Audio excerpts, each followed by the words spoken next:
back to my channel. This is Study English with Faith Chuks. My name is Faith and I am an educationist by profession.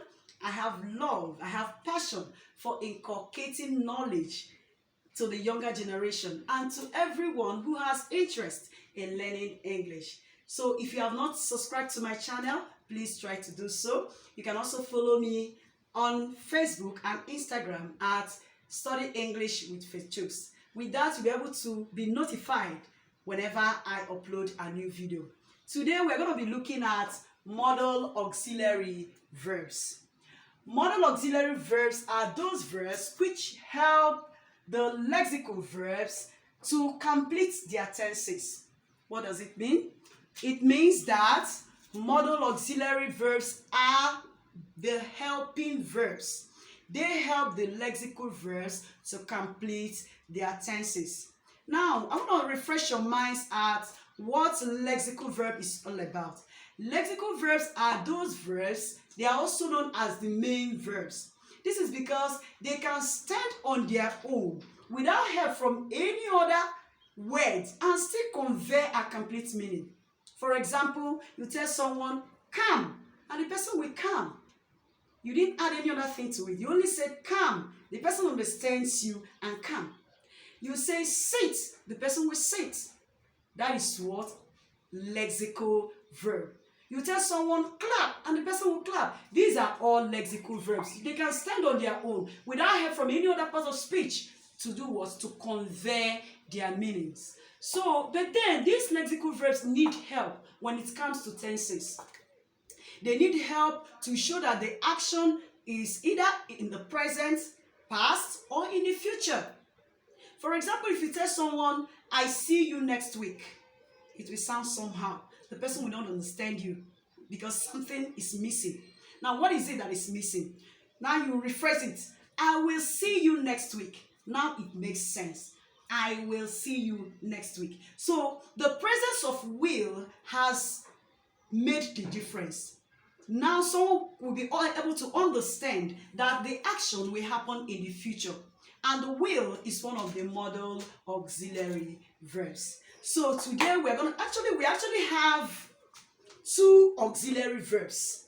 Okay? Two types of auxiliary verbs, namely the primary auxiliary verbs and the modal auxiliary verbs. But today our focus is on the modal auxiliary verbs. But let me refresh your mind a little bit on the primary auxiliary verbs. Primary auxiliary verbs are just three in number, and they are be, do, and have.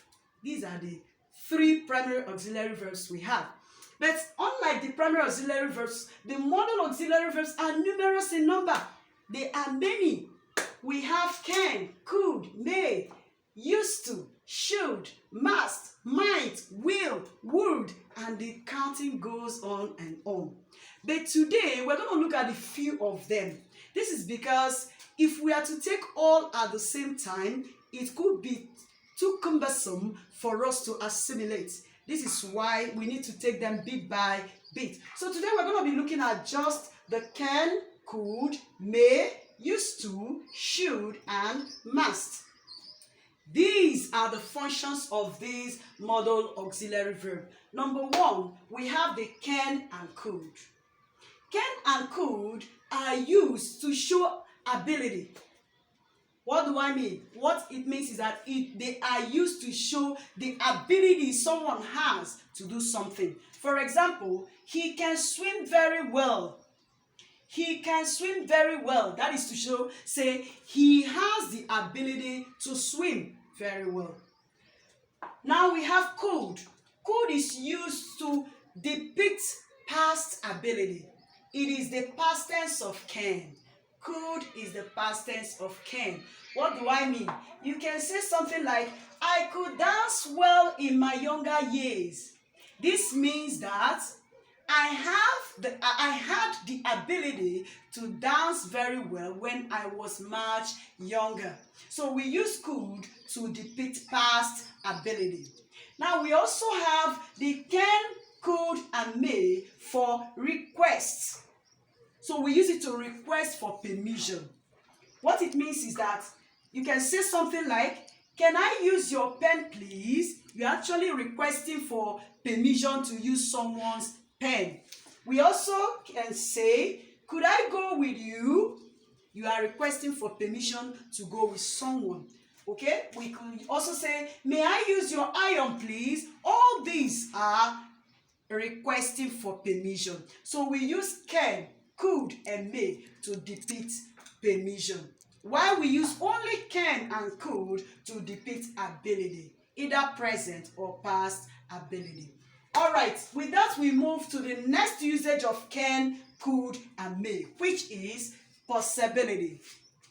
We use can, could, and may to depict what? Possibility. That is to say, I think we can solve this problem together. It means if we put heads together, it is possible for us to solve this problem. So it is what? Possibility.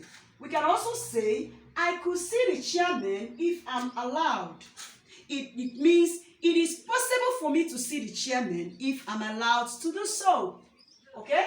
The car may get bashed if you do not park well. It is possible for the car to get bashed if you do not park well.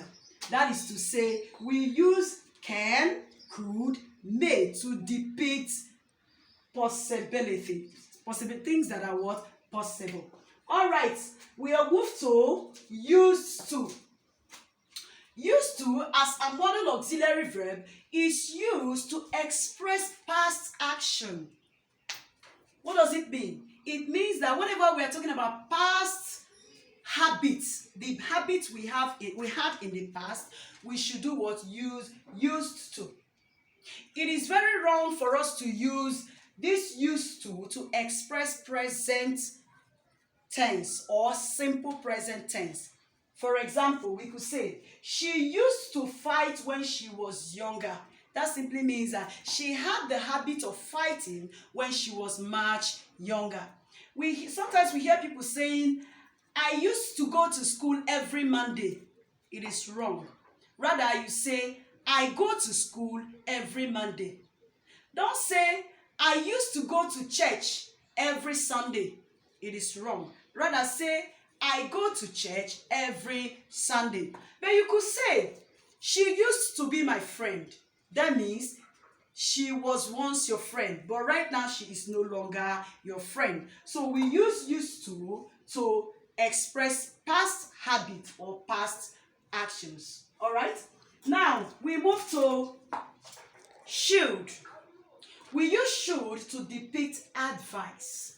When you give advice to people, we could use what? Should. For example, we could say, you should work hard to pass your exams. You should work hard to pass your exams. That is an advice. We could also use should to depict obligation. Example, you should take care of the children.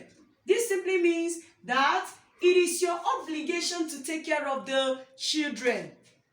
We can also use should to express expectation. You are expecting something, you are expecting someone, you could use what? Should. For example, the visitor should arrive any minute from now.